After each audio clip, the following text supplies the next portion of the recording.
एक कुतिया ने बताया, माँ बाप औलाद को दुख देते हैं या औलाद माँ बाप को दुख देती है।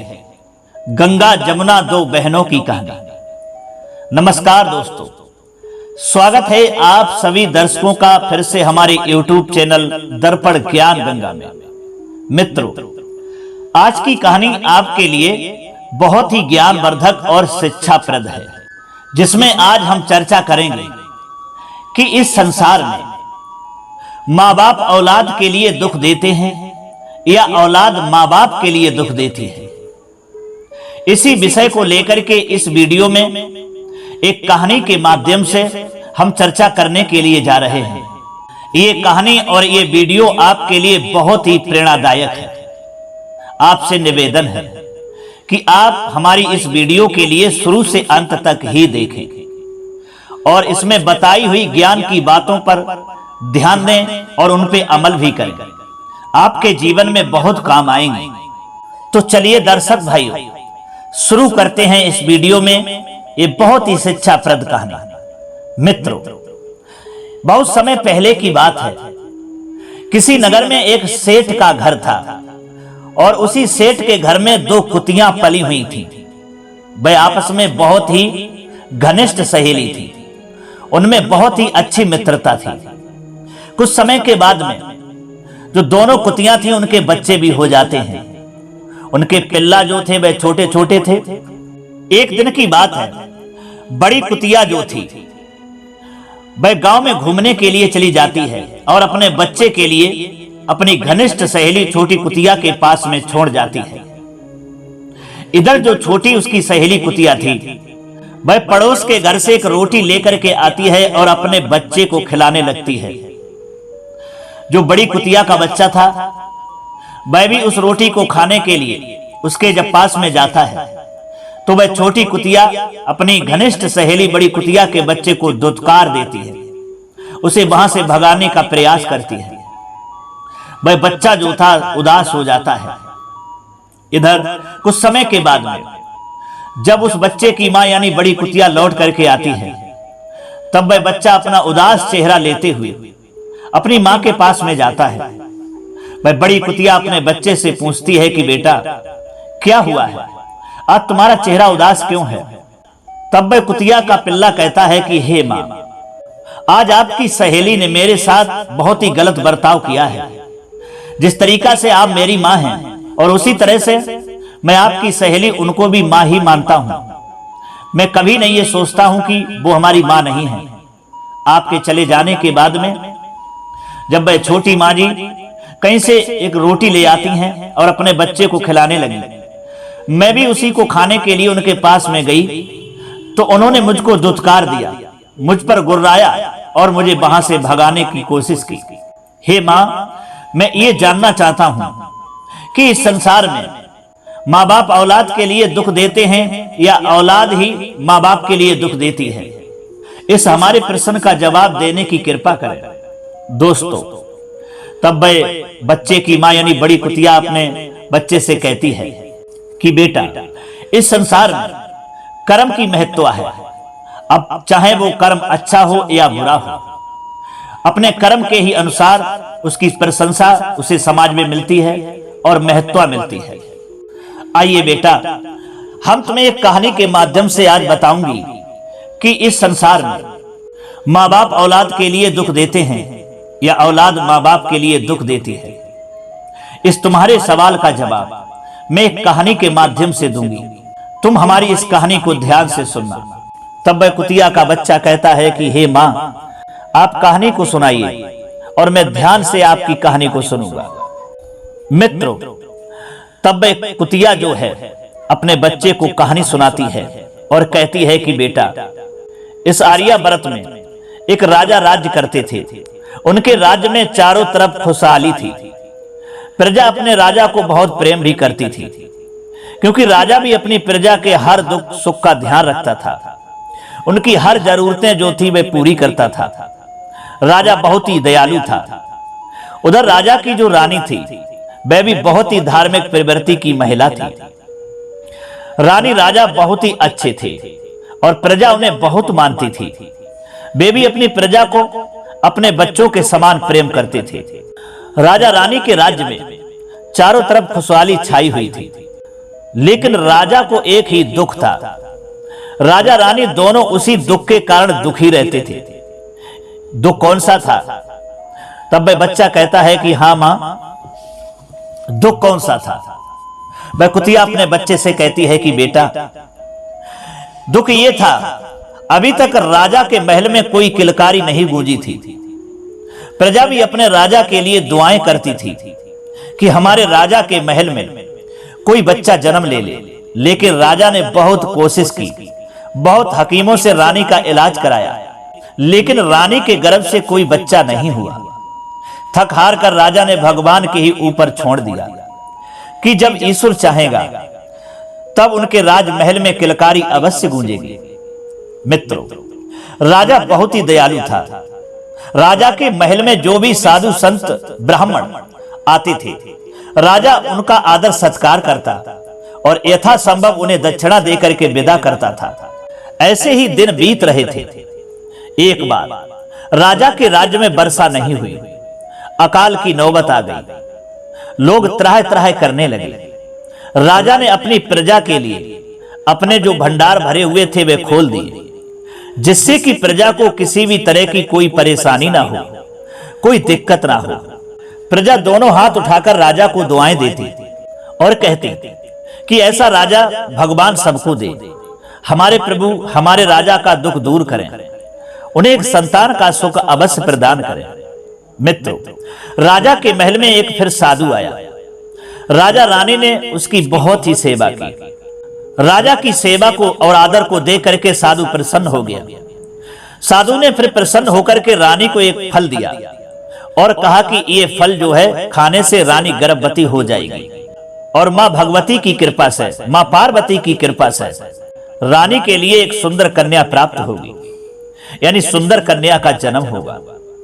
कुतिया कहती है कि बेटा, रानी ने वह फल जो था खा लिया और रानी गर्भवती हो गई।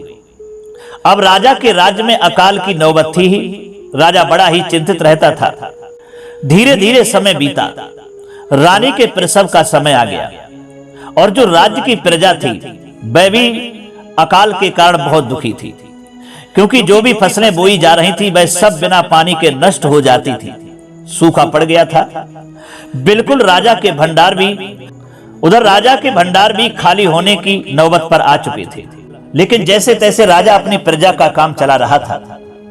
प्रजा भी अपने राजा को छोड़कर दूसरे राज्य में नहीं गई, उन्हें भी अपने राजा पर विश्वास था।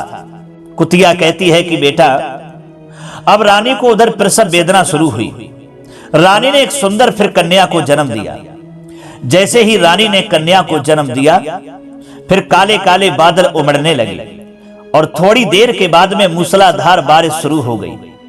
राज्य में खुशी की लहर दौड़ गई। सब लोगों ने खुशी मनाई और राजा के यहां कन्या होने की खुशी में जश्न भी होने लगा।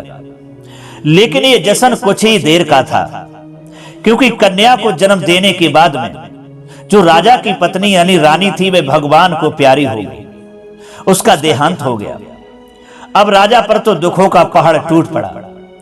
उसने अपनी कन्या को जब गोद में लेकर देखा तो वह बहुत ही सुंदर कन्या थी, बहुत ही प्यारी थी। राजा ने अपनी रानी की निशानी समझकर उस कन्या को अपने सीने से लगा लिया और उसे पालने लगा। लेकिन अकेले राजा को, जो छोटी सी राजकुमारी को पालना उसके बस की बात नहीं थी। अगर राजा कन्या पर ध्यान देता तो राजकाज कौन चलाता।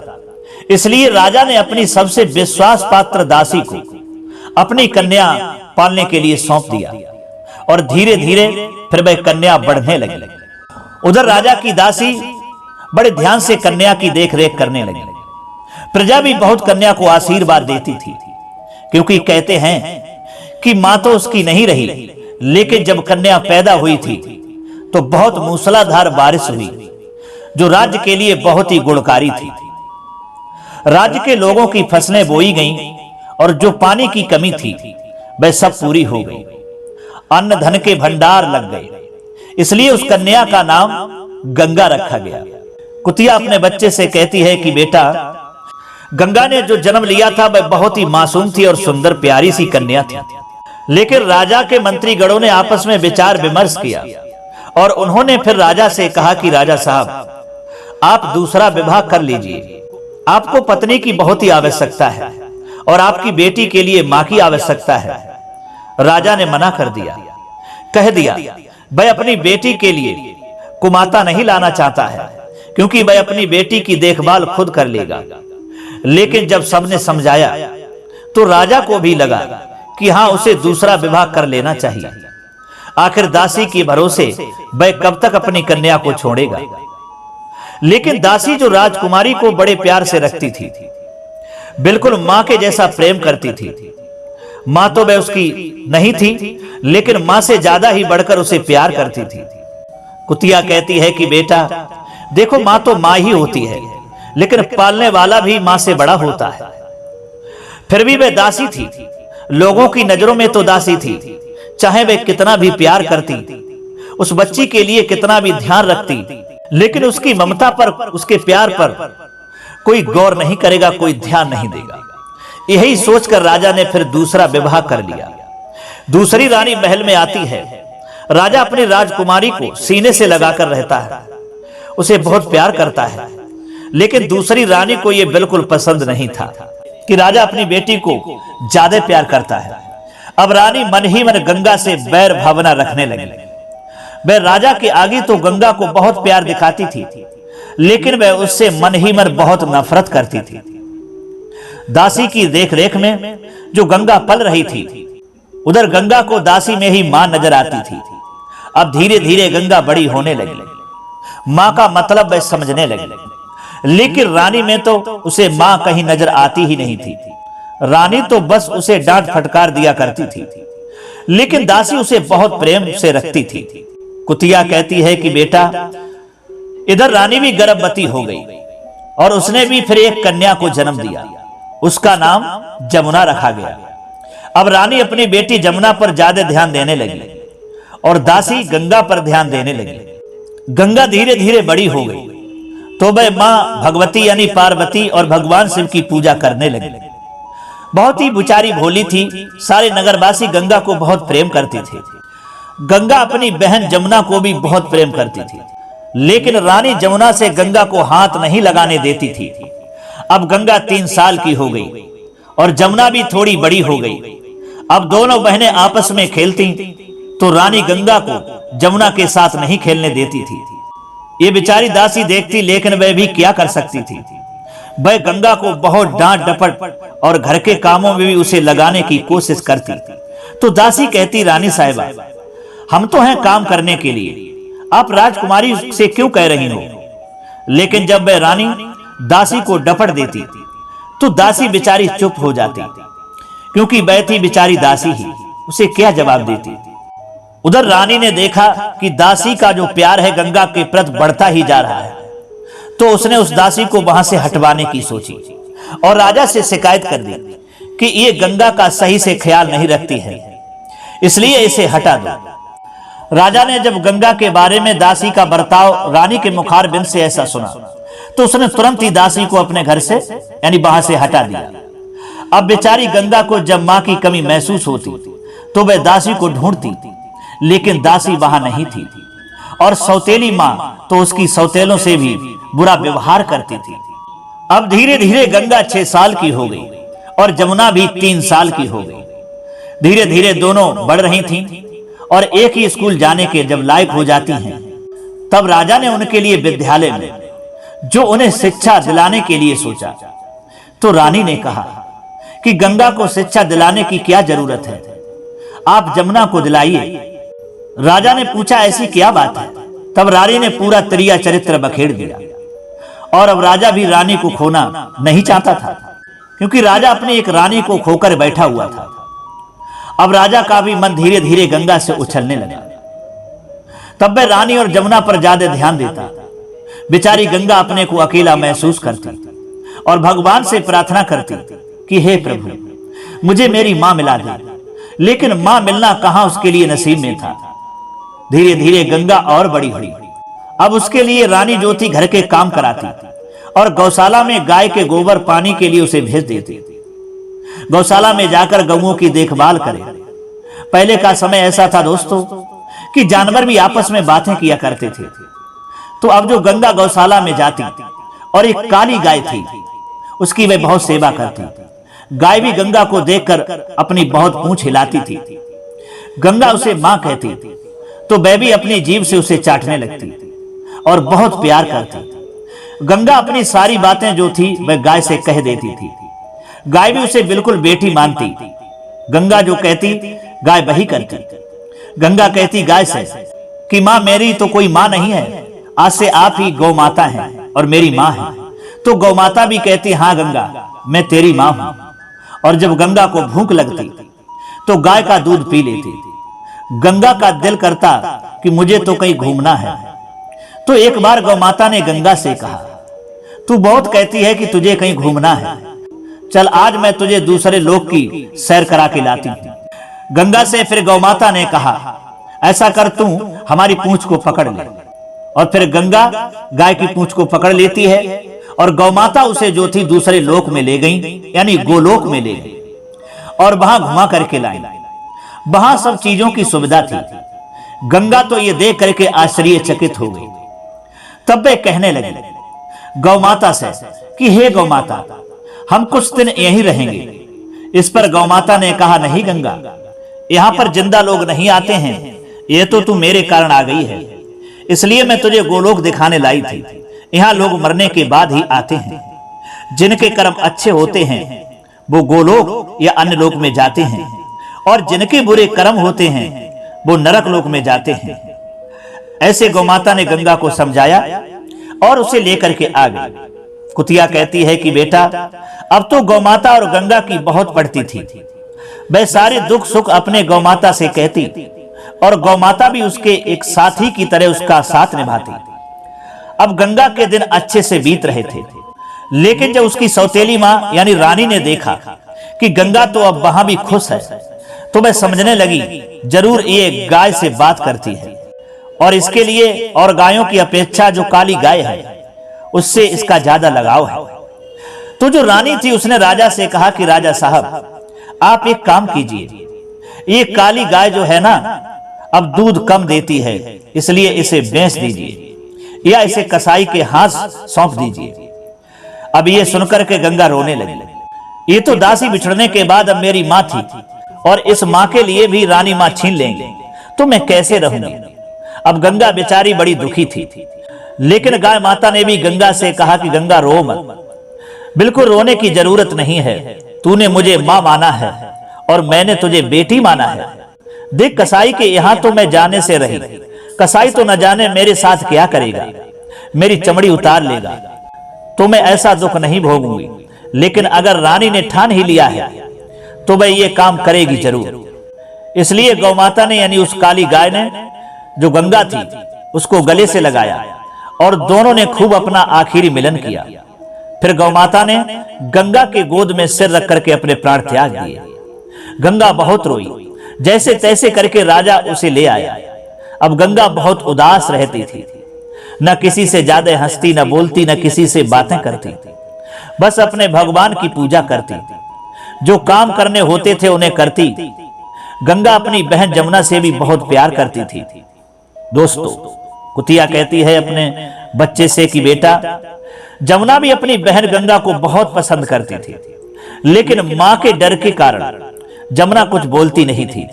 अब दोनों बहनें शादी योग्य जब हो गई तो रानी ने कहा अपने पति राजा से कि हे स्वामी, इस गंगा के लिए कोई जो काना लगड़ा लूला हो वही उसके लिए वर ढूंढना।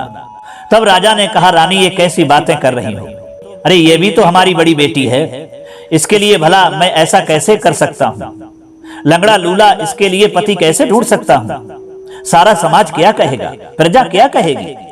लेकिन रानी नहीं मानी और बोली, मेरी जमुना के लिए अच्छे से खानदान में बड़े चक्रवर्ती सम्राट के यहाँ मेरी जमुना का विवाह करो। राजा बोला ठीक है। राजा ने नाई और ब्राह्मण को बुलवाया और कहा कि जैसा मैंने तुम्हें बताया है ऐसा इस गंगा के लिए वर ढूंढ करके लाओ। अब नाई और ब्राह्मण जो थे वर ढूंढने के लिए चल देते हैं। गंगा तो अपनी आत्मा की बहुत ही पवित्र थी। माता पार्वती भगवान शिव की बड़ी उपासक थी, वह उनको ही पूजती थी। उधर जब पार्वती माता भगवान शंकर से बोली कि हे शंभुनाथ, देखिए ये हमारी कितनी पूजा करती है, फिर भी आपने इसका कैसा भाग्य लिखा है। तो भगवान से बोले, देखो पार्वती, सबका अपना अपना नसीब है, अपने अपने कर्मों के अनुसार सबको ये जीवन जीना पड़ता है।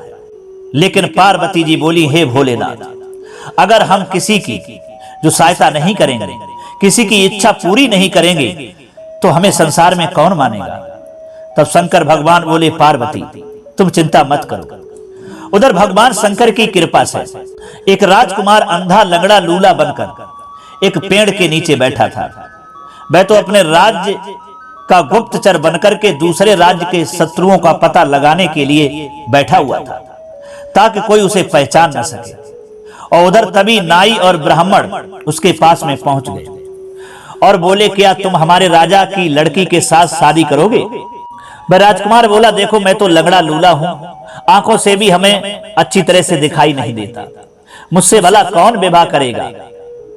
तब वे कहने लगे, नहीं, हमारे राजा की एक लड़की है, बहुत ही खूबसूरत है, अगर आप चाहो तो उन्हें ऐसे ही वर की तलाश है। उस राजकुमार ने कहा, ठीक है, भला जब ऐसी बात है तो मुझे क्या ऐतराज है, मैं शादी कर लूंगा। कुत्ता कहता है कि बेटा, लेकिन उसने अपना सही से परिचय उन नाई और पंडित को नहीं दिया। वह एक गरीब और भिकमंगा बनकर ही उनसे मिला। दोस्तों, और उधर जमुना के लिए एक चक्रवर्ती सम्राट के राजकुमार का जो रिश्ता किया गया, तब रानी बोली, अब रिश्ता तो हो गया है, लेकिन दोनों की बारात भी समय पर आनी चाहिए। गंगा की बारात में सिर्फ 5 लोग आएंगे और मेरी जमुना की बारात में तो जो ऐसी आए कि जो आसपास के राज्यों में भी पता चल जाए कि देखो बारात क्या होती है। राजा ने कहा, ठीक है, लेकिन तुम ऐसा क्यों चाहती हो, ऐसा नहीं हो सकता। तब वह रानी कहने लगी, अगर ऐसा नहीं हुआ तो मैं अपने प्राण त्याग दूंगी। अब जो राजा ने उसकी बात जो थी मान ली। अब वह जो राजकुमार था लंगड़ा लूला बना हुआ था, और उधर जो चक्रवर्ती सम्राट के यहां से बारात चल दी। उधर महादेव जी सोचने लगे, अब 5 आदमी कौन जाएंगे बारात में। अब वह राजकुमार भी परेशान था, अंधा लंगड़ा लूला, भला कौन उसकी बारात में जाएगा। अब भगवान भोलेनाथ ने जो कहा कि ठीक है, अब हम ही इसकी बारात में चलते हैं। तो दोस्तों, भगवान शंकर, विष्णु भगवान और ब्रह्मा जी, गणेश जी और नारद जी 5 भेष बदल करके आ गए और उसकी बारात में शामिल हो गए। अब वह बारात लेकर के गंगा के द्वार चल देता है। उधर चक्रवर्ती राजा जो सम्राट था, उसके बेटे की भी बारात आई। राजकुमार की तो दूर से ही ढोल तमाशे की आवाज चल रही थी, गूंज रही थी। लग रहा था कि हाँ भाई, आज तो किसी की बारात चढ़ रही है। बड़े दूर दूर तक आवाजें जा रही थी।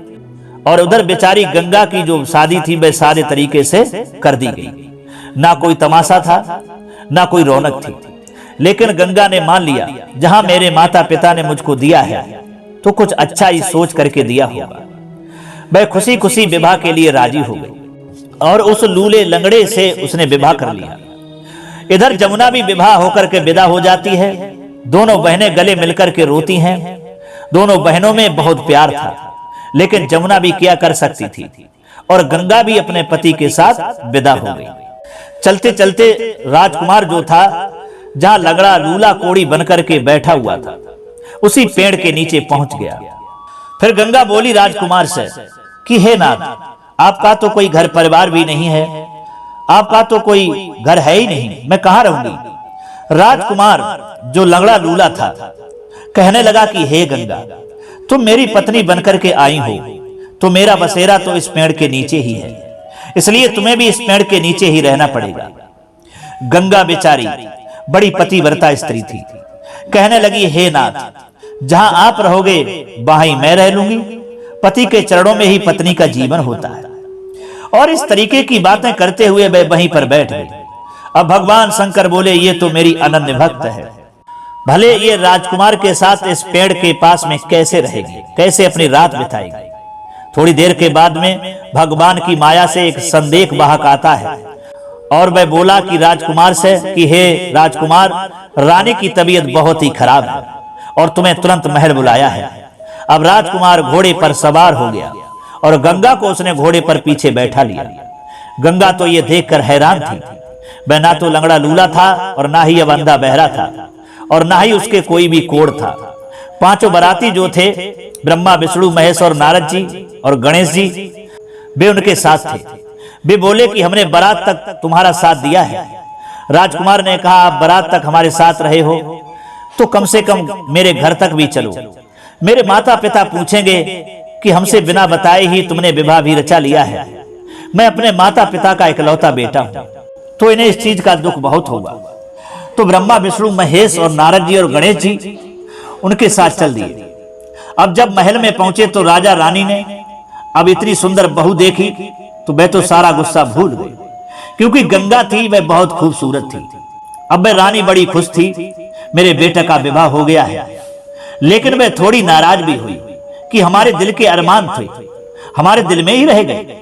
हमने तो सोचा था अपने राजकुमार का विवाह अपने सारे अरमान निकाल करके करेंगे। तब ब्रह्मा विष्णु महेश ने राजा रानी को सारी बातें बताई। तो रानी ने अपनी बहू गंगा का गृह प्रवेश कराया और अच्छे से उसे घर के अंदर ले गई। अब ब्रह्मा विष्णु महेश जो एक साधारण रूप में थे और उन्होंने भी राजा रानी से आज्ञा मांगी और चल दिए। लेकिन जहां गणेश जी ब्रह्मा विष्णु महेश स्वयं आए हों, जहां उनके कदम पड़े हों, तो भला वहां किस चीज की कमी कैसे रह सकती है। अब तो गंगा के आने से रानी का जो महल था और राजा का जो राज्य था और वह राजकुमार था, उसके घर में दिन दूनी पलक सवाई उन्नति होने लगी। अब तो उसका राज्य बढ़ता गया। राज्य में हर तरह से धन धान्य की वृद्धि होती गई। अब तो वह गंगा को साक्षात लक्ष्मी जी का रूप मानने लगे। अब तो गंगा भी बहुत खुश थी, अपने सास ससुर की बहुत सेवा करती थी। उधर उस गंगा के माता पिता ने सोचा था कि ये तो एक कोढ़ी और लंगड़ा लूला है, इसके साथ इसकी शादी हुई है। लेकिन ये तो उनका भ्रम था, वह तो राजकुमार था। अब गंगा भी बहुत खुश रहती है। अब उसने सबका दिल जीत लिया, पूजा पाठ करती थी और सबकी सेवा भी करती थी। अच्छे संस्कार थे उस गंगा के अंदर। कहते हैं कि दुल्हन कौन? दुल्हन वही जो पिया के मन भा जाए, और वह बहुत ही अच्छे तरह से रहती थी। राजकुमार भी गंगा को बहुत प्यार करता था। अब दोनों की जोड़ी बिल्कुल राम सीता की जैसी थी। राजा और रानी भी अपने बेटे राजकुमार और बहू को देखकर बहुत खुश रहते थे। अब उनकी भी सारी चिंताएं समाप्त हो गई थी। कुतिया कहती है कि बेटा, अब वे राजा को अपने राजकुमार को राजगद्दी सौंपनी थी। एक दिन कहने लगे, बेटा अब तुम राज्य का कार्यभार संभालो, अब हमसे इतना काम नहीं होता है। अब राजकुमार फिर राजा बन गया। इधर धीरे धीरे जो पहला सावन आता है, सावन का जब महीना आया, तीज का त्योहार आया, सब लड़कियां तीज के त्योहार पर अपने मायके के लिए आई। तो राजा ने कहा क्यों ना मैं अपनी दोनों बेटियों को ले आऊं। तो रानी ने कहा जाओ केवल जमुना को ले आओ, गंगा का तो कोई अता पता है ही नहीं। तो राजा बोला नहीं, मैं तो उसी पेड़ के पास में जाऊंगा जहां हमने उसको ब्याया था। जो भी है मुझे उसे भी लाना चाहिए, आखिर उसका भी त्योहार है। अब राजा अपनी बेटी को लेने के लिए चल दिया। पहले वे जमुना को लेने के लिए गया। जमुना तो राजकुमार के साथ थी, तो बड़ा खुश हुआ कि मेरी बेटी बहुत खुश है। लेकिन जमुना के चेहरे पर एक अजीब सी उदासी थी। राजा ने उसे एक चक्रवर्ती सम्राट के घर में ब्याया था, फिर भी जमुना देखने में खुश नजर आ रही थी। जमुना ने कुछ नहीं बोला और चुपचाप अपने पिता के साथ घर आ गई। अब राजा गंगा को लेने गया और गंगा को लेने जब वह उसी पेड़ के पास में गया तो देखा वहां पर कुछ नहीं है। वहां किसी से पूछा कि यहाँ पर जो एक लंगड़ा लूला रहता था वह कहाँ है। तब किसी ने बताया कि वह लंगड़ा लूला नहीं था, वह तो उस राज्य का राजकुमार था और यहाँ पर अपने जो दुश्मनों के लिए गुप्तचर बनकर के बैठा हुआ था। अब तो राजा को यह सुनकर के बड़ा धक्का लगा, लेकिन मन ही मन राजा बहुत ही खुश भी हुआ कि चलो उसकी बेटी बड़ी जो थी उसके लिए अच्छा खानदान मिल चुका था और राजकुमारी थी तो राजकुमार की पत्नी बनकर के गई। अब राजा के दिल में जो बोझ था वह हट गया, क्योंकि वह गंगा को तो बचपन से ही बहुत प्यार करता था। लेकिन रानी के सिकाए में आकर उसकी ममता न जाने कहां खो गई थी। अब उसके लिए बेटी के प्रति प्रेम जागने लगा। राजा जल्दी से जल्दी गंगा के पास पहुंच जाना चाहता था। गंगा के घर पर जब राजा पहुंचता है, पता भेजा गया कि तुम्हारे पिताजी आए हैं। गंगा दौड़कर आई और अपने पिता के गले लग गई और देखा तो गंगा बहुत ही खूबसूरत लग रही थी। गंगा के चेहरे की रौनक बता रही थी कि गंगा बहुत ही खुश है। राजा उसे देखकर बड़ा खुश हुआ कि चलो, मेरी बेटी ने अपने मायके में तो दुख ही दुख देखा, लेकिन चलो ससुराल उसे बहुत अच्छी मिली है। उधर राजा रानी और राजकुमार से राजा ने कहा कि पहला त्योहार है, हम अपनी बेटी को लेने के लिए आए हैं और उसे मायके जाना चाहिए। तो उन्होंने गंगा को खूब अच्छे से राजा के साथ में विदा किया। गंगा अपने मायके आ गई। जब रानी ने देखा कि गंगा तो बिल्कुल ही चहक रही है, चमक रही है, उसको देखने से उसकी रौनक ही अलग है, तो रानी जल भुन गई। ऊपर से जब राजा ने बताया कि हमने तो जो गंगा का विवाह कोढ़ी के साथ में किया था, लेकिन वह कोढ़ी है ही नहीं, वह तो एक बहुत बड़ा राजा का बेटा है, राजकुमार है, राजा बना है, और हमारी गंगा एक बहुत बड़े चक्रवर्ती सम्राट के घर में गई है, जिसके आसपास के एरियाओं में उस राजा का बड़ा दबदबा है। ये सुनकर के रानी और जल भुन गई कि इसके लिए तो गड्ढा खोदा था, लेकिन ये कैसे बच गई। रानी और राजा की दोनों बेटियां वहां फिर रहने लगती हैं, लेकिन जमुना थोड़ी उदास रहती थी। एक दिन गंगा ने पूछा जमुना से, हे बहन, तुम क्यों इतनी उदास रहती हो? देखो, अच्छे घर में गई हो, आपके पति राजा हैं, फिर भी तुम उदास रहती हो, क्या बात है? तब वह कहने लगी कि गंगा बहन, और गले लग करके रोने लगी। वह कहती है कि बहन क्या बताऊं? तब गंगा ने कहा, हे जमुना, तू मेरी छोटी बहन है, क्यों इतनी उदास रहती है?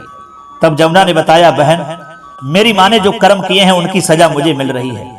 मेरी माँ ने मुझे वैसे तो चक्रवर्ती सम्राट के घर में विवाहा था, लेकिन जो मेरा पति है वह एक नंबर का आयास और नशेबाज है।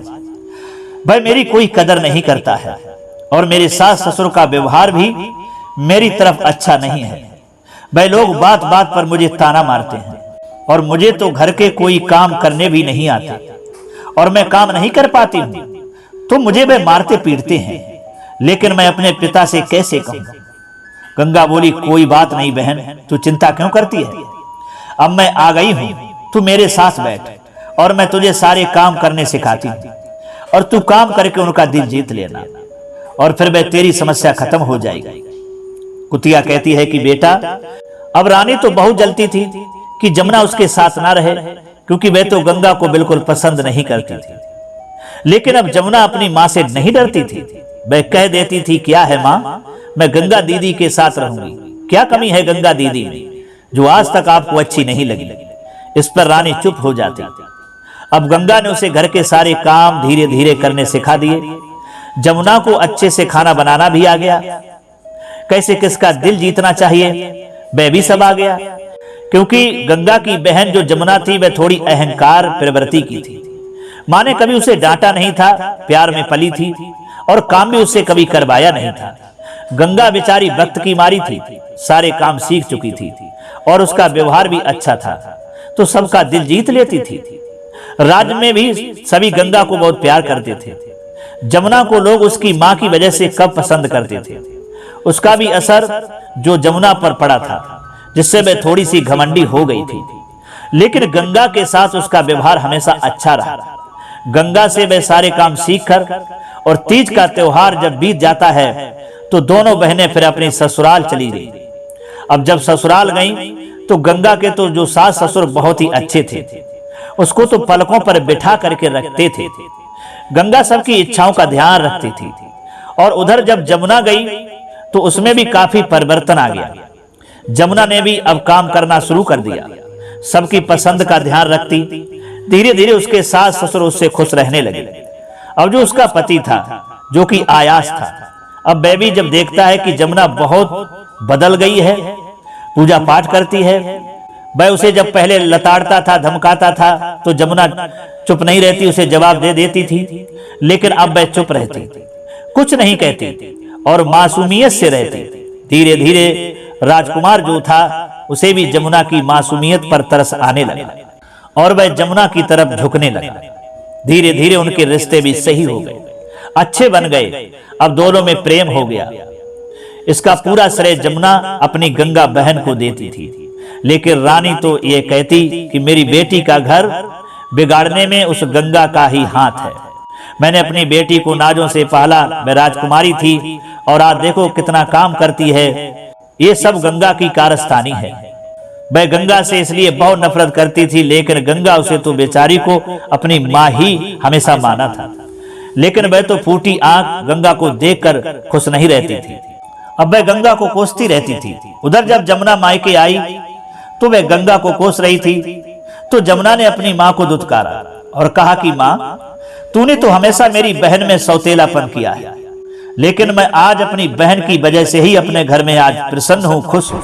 मुझे सभी का प्यार मिल रहा है, ये उसी के कारण से। ये सुनकर के रानी को बड़ा धक्का लगा और उसे पक्षघात की बीमारी हो गई।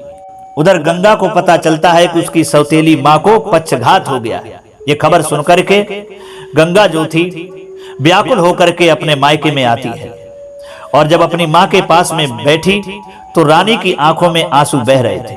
रानी कहने लगी कि हे गंगा मेरी बेटी, मैंने तेरे साथ बहुत बुरा किया, जिसकी करनी मुझे मिल गई है। देखा आज मुझे पक्षघात हुआ है, शायद ये मेरे कर्मों का फल है। गंगा कहने लगी नहीं माँ, आप ऐसा क्यों कह रही हो। रानी बोली नहीं बेटी, हो सके तो तू मुझे माफ कर देना। गंगा बोली माँ, माफ करने के लिए मैं तुझसे नाराज कभी थी, मैंने तो हमेशा तुम्हें अपनी माँ ही माना है।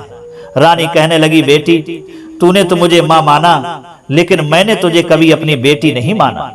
अब गंगा कहने लगी नहीं माँ, ऐसा नहीं है, कहते हैं माँ तो माँ होती है। अब रानी ने रोकर के जो गंगा को सीने से लगा लिया। अब रानी दोनों बेटियों को प्यार करने लगी। दोनों का मायके आना जाना हो गया। अपनी मासूमियत से अपनी ससुराल और मायके में अपनी इज्जत बना ली।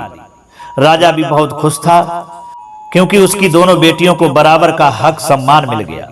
कुतिया कहती है अपने बच्चे से कि बेटा, इस कहानी से तुम्हारे सवाल का ये जवाब मिल चुका है कि औलाद ही माँ बाप के लिए दुख नहीं देती है, औलाद ही माँ बाप के लिए दुखी नहीं रखती है। माँ बाप भी औलाद के लिए दुख देते हैं और अपनी औलाद के लिए दुखी रखते हैं। जो हमने इस कहानी में बताया, उस गंगा के लिए उसकी सौतेली माँ ने कितना दुख दिया और उस रानी के कहे अनुसार राजा ने भी अपनी बेटी को दुख दिया। इसलिए बेटा, आपको उदास और रोने की जरूरत नहीं है। आज आपकी उस माँ ने जो हमारी सहेली है दुत्कार दिया है, आगे चलकर के इसके कर्मों की सजा इसे स्वयं मिलेगी। दोस्तों, ये सुनकर के उस कुतिया का बच्चा बहुत ही खुश हो गया और उसके अंदर जो एक गम बन गया था, वो इस कहानी के सुनने के बाद में उसका वह गम, उसके चेहरा की उदासी दूर हो गई।